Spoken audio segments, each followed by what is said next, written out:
Thanks, everybody, for gathering today. I want to particularly thank our friends here at the Confluence Field Station of the National Great Rivers Research and Education Center. Bob, come on up. Bob Fleiter, come join us, Director Bob Fleiter.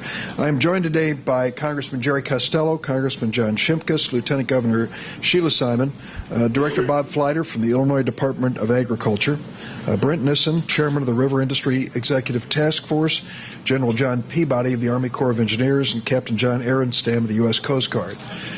We are facing an historic challenge on the Mississippi River. The drought conditions of last year have lowered water levels to the point where we have to take emergency action to maintain navigation. The good news is the Corps was looking ahead to this contingency and is moving forward with a plan to maintain navigation during this difficult time. We've been meeting in Washington with representatives of the Corps and other federal agencies to talk about this response. This is critically important to the economy of the Midwest and of the nation. Literally billions of dollars worth of goods travel that Mississippi River, important to jobs in the Midwest and to the growth in our national economy. That's why we need to make sure that we do this and do it right. The good news is that the Army Corps of Engineers began today in blasting the rock pinnacles, those obstructions to navigation near the area of Thebes, Illinois, and south from there. It is an extraordinary effort done on an expedited basis by the Corps to bring in 2 contractors to start work immediately to make sure that this navigation channel is open. We have talked with the White House. The President is engaged in this. He understands how important it is to our national economy and certainly to the Midwest. He has called together leaders from the Army Corps and other agencies to talk about the contingencies, and they are prepared to move beyond this if necessary to make sure that navigation is available. For those in our agricultural community, we had a great turnout today from farmers and farm groups across the Midwest and Illinois. They understand that after a tough year with a drought, when many farmers went through very difficult times, they're hoping for 2013 to be a recovery year. Part of the success will be bringing in the resources that they need early on in the planting cycle. And we rely on Mississippi River for many of them to move to our farmers and their communities. So they are here watching this extremely closely. Let me just close by thanking all those who participated. This is a bipartisan effort involving the Midwestern states. We have had the participation and involvement of the delegations from Missouri, Iowa, and Minnesota, and many other states who are following this as closely as we are. I want to particularly thank Senator Roy Blunt, who was at our meeting in Washington, and Senator Tom Harkin and Chuck Grassley from Iowa, as well as Senator Klobuchar from Minnesota. I am briefing Senator Kirk on these matters. He has a representative here today, and he continues to follow this with the same level of interest and participation. So let me turn it over now to Congressman Jerry Costello. Jerry? Dick, thank you very much, and let me thank you for your leadership on this issue and for bringing us all together today. Senator Durbin has been all over this issue from day one, not only in Washington, D.C., but also doing things as he did today, bringing us together so that we communicate. We received a very good briefing. I'm convinced that the Corps of Engineers is doing everything they can do with the resources that they have. As Senator Durbin said, the good news is there's action being taken now. The blasting started. They have been doing dredging and have been releasing some water from the Carlisle Lake into the Mississippi River. So we will monitor this. Senator Durbin told the Corps of Engineers today that with their projections, we will come back together after the holidays, get a briefing to find out if the projections that they are making now, in fact, stay on course and are accurate. So, again, this is a critical issue for our economy, not only for the St. Louis region, but for the entire nation. And I thank Senator Durbin and Lieutenant Governor Sheila Simon for their leadership. Thank you. Jerry, let me thank you personally. I know you're retiring soon. We're going to miss you. Jerry's been an extraordinary leader for our state and certainly for this region. And he has effectively worked to keep Scott Air Force Base open and to respond to all of these challenges as they arise. We're going to miss you, Jerry. So thank you so much. Congressman John Shimkus. Thank you, Senator. I, too, want to wish Jerry well, and I know he'll be harassing us in the future. So I would just say you really don't value something until you're at risk of losing it. And the inland waterway system is really a true national asset that many of us have worked with a long time, but now that the nation now, especially the Midwest, knows the value is. One barge is about 80 tractor-trailer loads. So look at the bulk product that goes up, that if the Corps and the Coast Guard aren't successful, that has to move other ways, higher prices, environmental issues, and the like. So Senator Durbin has been leading on this. Please thank the White House for me for their interest. It's nice to have an Illinoisan in the White House. I wouldn't have said that a couple weeks ago, but it's paying off today. So it's great to be here, and thank you, Senator. Thanks, Jack. Lieutenant Governor Sheila Simon has been involved in this issue as well. As a downstater, she appreciates it as much, if not more than most. Sheila? Right. Thank you, Dick, for bringing us together.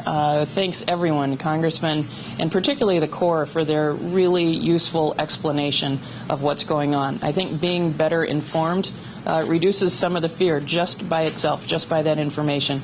I think the information goes both ways, too. This was a good opportunity for the Corps to hear about the impact that the traffic has, both in the big picture economically and in the very small picture for individuals who are employed because of river traffic up and down this area. So we appreciate the opportunity and glad that the Corps is doing what they can to help keep the traffic moving. Thanks. General John Peabody, with the Mississippi Valley Division Commander, U.S. Army Corps of Engineers. Thank you, Senator. I just wanted to dovetail on the comments from my classmate, Congressman John Shimkus. He pointed out the value of this system, which is it's an amazing value. Last year, during the record flood, the greatest flood we've seen in the recorded history of the Mississippi Valley, $230 billion, that's nearly $250 billion in property damages were prevented by the execution of the Mississippi River and Tributaries Project in accordance with its design. Every year, we consumers of American products save $4 billion, over $4 billion in transportation rate savings just on the Mississippi River alone. That's not counting all the rest of the inland marine transportation system. This nation benefits from the largest number of navigable waters in the entire United States that count for more than the entire rest of the world combined. As a result, it's very important that we continue to press forward to do everything that we can within the limits of our capabilities and authorities to maintain navigation on the Mississippi River. I can assure all of you that the Corps is doing everything that we have within our power to do that, and we remain cautiously optimistic that if we do have any interruptions, they will be short in duration, but we're going to continue to press forward to maintain the channel. Thank you, Senator. Thank you. Captain John Arenstam is with the 8th Coast Guard District Director. He's of Western Rivers, U.S. Coast Guard. Thank you, Senator, for hosting this great meeting today. As we learned today, that information is key in both passing it from those that are working the problem to those that are being affected by the problem. And thanks for hosting it at this great facility. It's wonderful to be back. This long, persistent drought, we understand that it's going to be a long-term campaign, and the Coast Guard's committed to its core of navigational safety, but also facilitation of commerce. We understand that commerce has to get through, and this river and this inland river system is vital to the economy and the national security of the nation. So we're standing together with the Army Corps of Engineers at this unified command as we're going through navigation safety, closing the river when it's only absolutely necessary while they're blowing up and removing the rock pinnacles. And we're managing the vessel traffic with industry to get the important and commodities through in a safe and efficient manner. And thanks for your leadership in this, Senator. Brent Nissen is chairman of the River Industry Executive Task Force. He'll speak to the commerce on the river, including agriculture. Brent? Yes, thank you, Senator Durbin. I appreciate the opportunity to engage everyone here today and with the industry, with the Coast Guard, with the Corps of Engineers, to highlight what we have as a potential issue here on the Mississippi River and the interruption of commerce. It's been a good meeting today, I believe. I think that the Senator has brought us all together here to highlight these issues and has helped us expedite the opportunities to have this the river system continue and have the commerce continue down the river. There are many opportunities for us to continue to work with the Coast Guard and the Corps of Engineers as we move forward, and we sure hope that that the rain continues to come and that the Corps is successful in their rock removal to make sure that this commerce is continuing. There is a potential great downside to not being able to have the river open, whether it's with agricultural products such as corn and soybeans, but also with the chemicals for fertilizer and petroleum that are so vital to operation of this area in the Midwest. So thank you very much for everything that you've done. Thank you. Thanks, Brad. We'll open it to questions. Senator, you said that it may be possible that you may have to move beyond this if necessary if the rock stuff didn't work out. What would be next? What are the other options? The Corps has projected that we will be able to maintain navigation with the removal of the rock pinnacles. That projection is based on weather forecasts. So we're at the mercy of the weather. And if the weather continues to cooperate, rain and the like, then we should be able to get through this difficult period. If not, we'll have to consider other options. Well, some of the options would involve appealing to the White House in terms of an executive decision about the release of water from other places.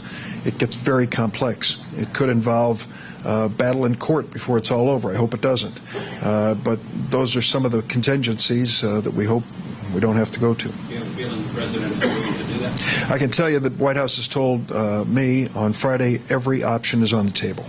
They understand the importance of the Mississippi River to the national economy, not only to the Midwest, but to the national economy, and the President is focused on this personally. One question. Yes. How much is this costing, the blowing up the rock pinnacles and the budget? How much is it costing and how much is it over budget? General? Our contract is about a $10 million contract for the performance period of 30 days for both contractors. What is that 30 days? What are the dates? Well, they just began, so the mid-January, I don't have the exact dates, but mid-January is when we expect to conclude this current contract.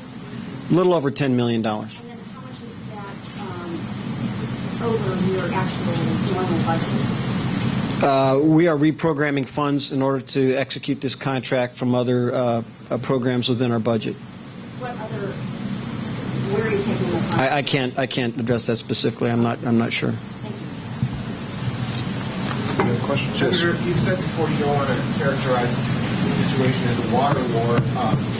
There's still upstream interest, still downstream interest. And now there's even talk about a possible pipeline from the Missouri River to western states. Do you see this, again, not a water war, but do you see the problem going away?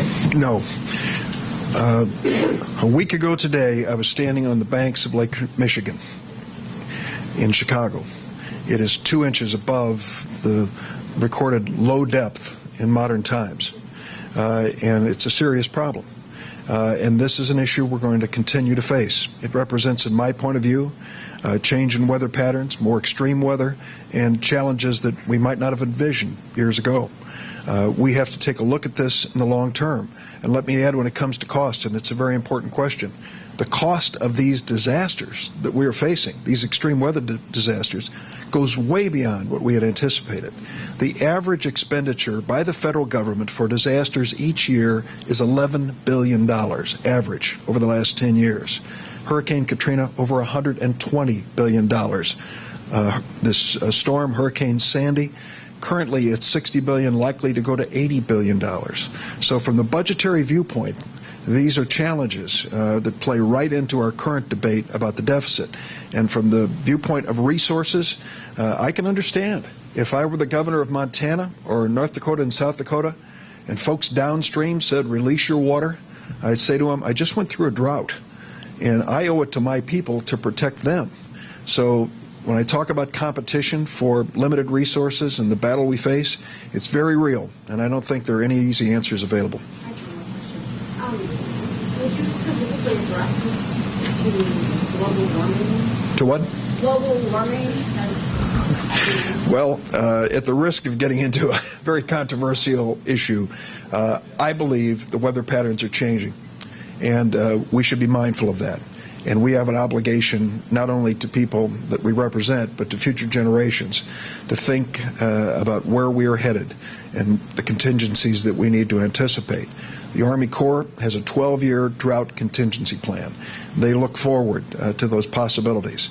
And when you consider that a year ago we were dealing with flooding, and this year dealing with low water, thinking that this drought condition might continue presents challenges to us that I can't even imagine. But you don't use those words. How come you don't say Which word? global warming? Well, because I believe in it, and I also believe in climate change, and I believe that the American people, when given the facts, will draw their own conclusions. But I personally think that we should be doing something about this issue on a long-term basis. What are the expected commercial impacts of this next 30-day period? And the number of hours that this is going to be closed? What kind of impact will it have on shippers and commodities? Brent, you want to answer? Brent? Well, their current schedule's starting today, where it's closed for 16 hours a day. So potentially, obviously, that's going to allow us only to operate about 30% of the time through that stretch. Obviously, we will stand by and wait until the area opens, and then pass as much traffic as we possibly can. Obviously, any time that you're not moving, it's costing you money. So. As far as dollars, I don't know that I can put a dollar amount on it. I know for the numbers that have been quoted as potential, because we can't get it, is up to $7 billion worth of commerce that is affected because of this light loadings of barges or reduced tow sizes and that type of thing. Not because of has that been estimated, or has that been? Are there projections on that? I don't have any of those numbers at this time, no. So are you expecting major backups? Is there any sort of scheduling that's being done, or anything to kind of mitigate this 8-hour window that sounds like a traffic jam? The Coast Guard has implemented the Incident Command Center, which will work with the Coast Guard and industry in order to be able to pass traffic. There are check-in points where towing vessels, as they reach certain mile points on the river, check in with the Incident Command Center, and then traffic is regulated from there. Maybe Captain Ehrenstein can speak to that. Yeah, there is a.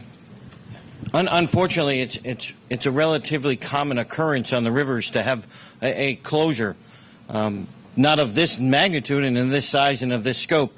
And we've learned a lot over the years on these minor closures on how to manage the traffic and work with the industry and work with the facilities where it's coming to, and what is needed, and which one has, I'm not saying more critical than others, but what issues are out there, so the overall best decision that can be made. For example, one of the cargoes that we know is moving through this is the miter gauges that are needed for the repair at Lock and Dam 27. So obviously those need to get through the system, and we'll work with those shippers to make sure that gets through so we don't have another bottleneck throughout the system. So the system is working to get as much through as quickly, as safely, as efficiently as possible with the least economic impact possible. And General, could you just explain the process a little bit? Has this been done before? There are environmental concerns? Of course, there's always environmental concerns, and we take those into consideration. I'm not familiar with where we've deliberately closed for blasting. The last time we did that was 23 years ago in 1989. But what we're doing is allowing efficient production of the contractors to perform their task, while also opening the river for a period of time so that navigation can pass. The navigation industry obviously is going to have to adjust to that. If we can increase those hours based on the performance of the blasting and removal of the rock, we will. But that's going to be remain on a day-to-day, hour-to-hour kind of basis. And again, as the captain mentioned, it'll be coordinated through the Coast Guard's command center.